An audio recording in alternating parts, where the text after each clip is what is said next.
Hello everyone, welcome to this series on cultural studies, and in this video we are going to discuss about the British Film Institute. Introduction. The British Film Institute or BFI was founded in 1933 amid intense debate about the role of film education and film culture in Britain. Since its inception, the BFI has faced challenges in maintaining its independence within the public sphere, especially in the face of industry pressure and changing government policies. Despite these challenges, the BFI has played a crucial role in shaping film culture in the UK, making significant contributions to film education, preservation, and critical discourse. The early years, establishing foundations.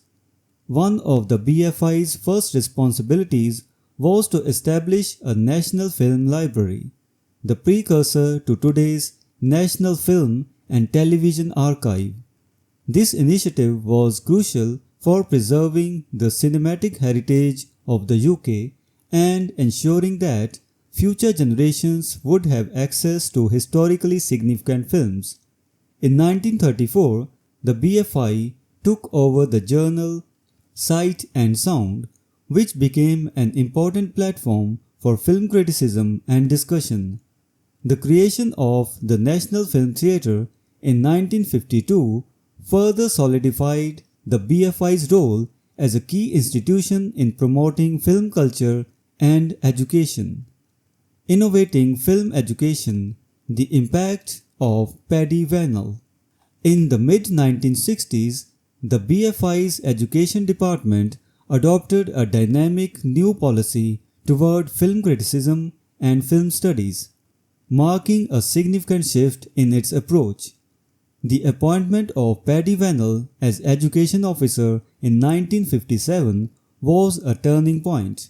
Vennell, along with Stuart Hall, co-authored The Popular Arts 1964, a book that reflected the BFI's evolving engagement with film culture.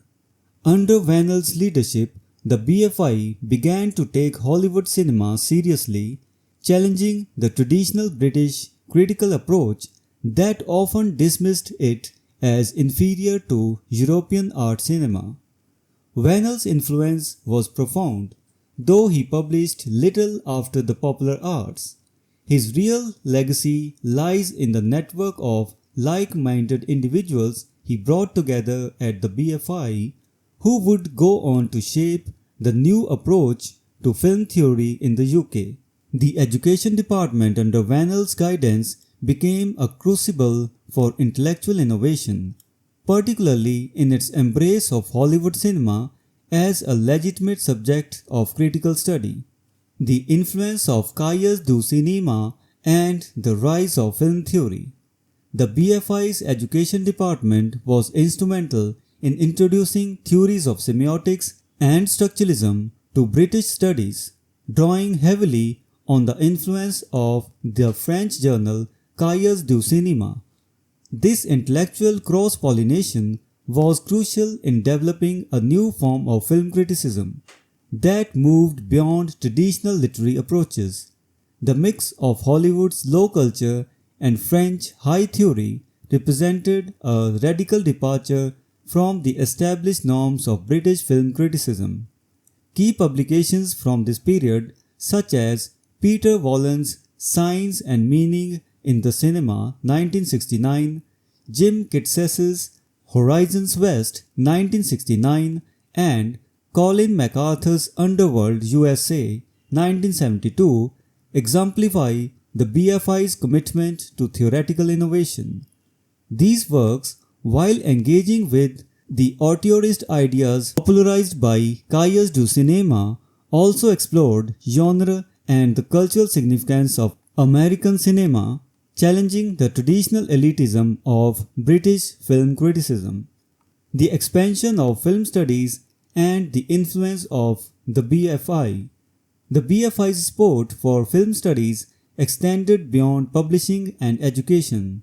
The institute funded the first university appointments dedicated to film studies in the UK, helping to establish the discipline as a legitimate academic field. These appointments, such as Robin Wood's position at Warwick University, ensured that the ideas developed within BFI would reach a wider audience and influence a new generation of scholars and critics. Despite setbacks such as the resignation of Vennell and other key figures in 1971, the BFI's education department continued to play a role in shaping film theory.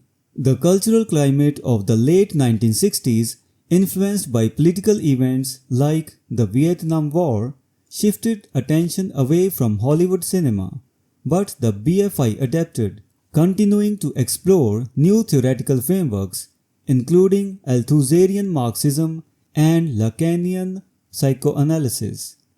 The BFI and the evolution of British cinema. By the mid-1970s, the BFI's influence extended into film production, particularly through its production board. Under the leadership of Peter Sainsbury, the BFI supported alternative and avant-garde cinema, reflecting the impact of the new American cinema movement and radical European filmmakers.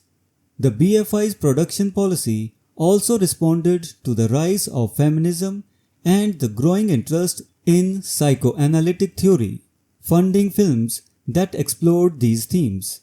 The 1980s brought new challenges, including government cuts and the emergence of Channel 4, but the BFI adapted by supporting regional workshops and black filmmaking collectives.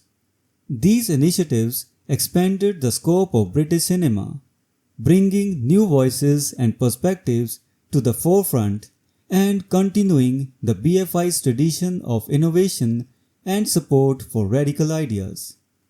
The BFI in the late 20th century, consolidation and legacy. During the Thatcher era, the BFI had to fight to maintain its policies, but its success is evident in the widespread acceptance of film and media studies in British education. The establishment of the Museum of the Moving Image in 1988 and the launch of an MA in Film and Television History and Theory in 1992 are testaments to the BFI's enduring commitment to film education and research. The BFI's support for radical ideas and its willingness to embrace innovation has left a lasting impact on British film culture. As the Institute continues to collaborate with the film industry and promote film education, it remains a vital institution, ensuring that the tradition of conservation and innovation in British cinema is preserved for future generations. Conclusion: the British Film Institute has played a crucial role in shaping the landscape of film culture and education in the UK. From its early efforts to preserve film history and promote film criticism to its support for avant-garde cinema and the development of film theory, the BFI has consistently been at the forefront of innovation. As the BFI continues to adapt to the changing cultural and political climate, it remains an essential institution for the preservation and promotion of film as an art form. So this was the discussion on the British Film Institute. We will meet in the next video and discuss some other topic. Until then, goodbye and thank you.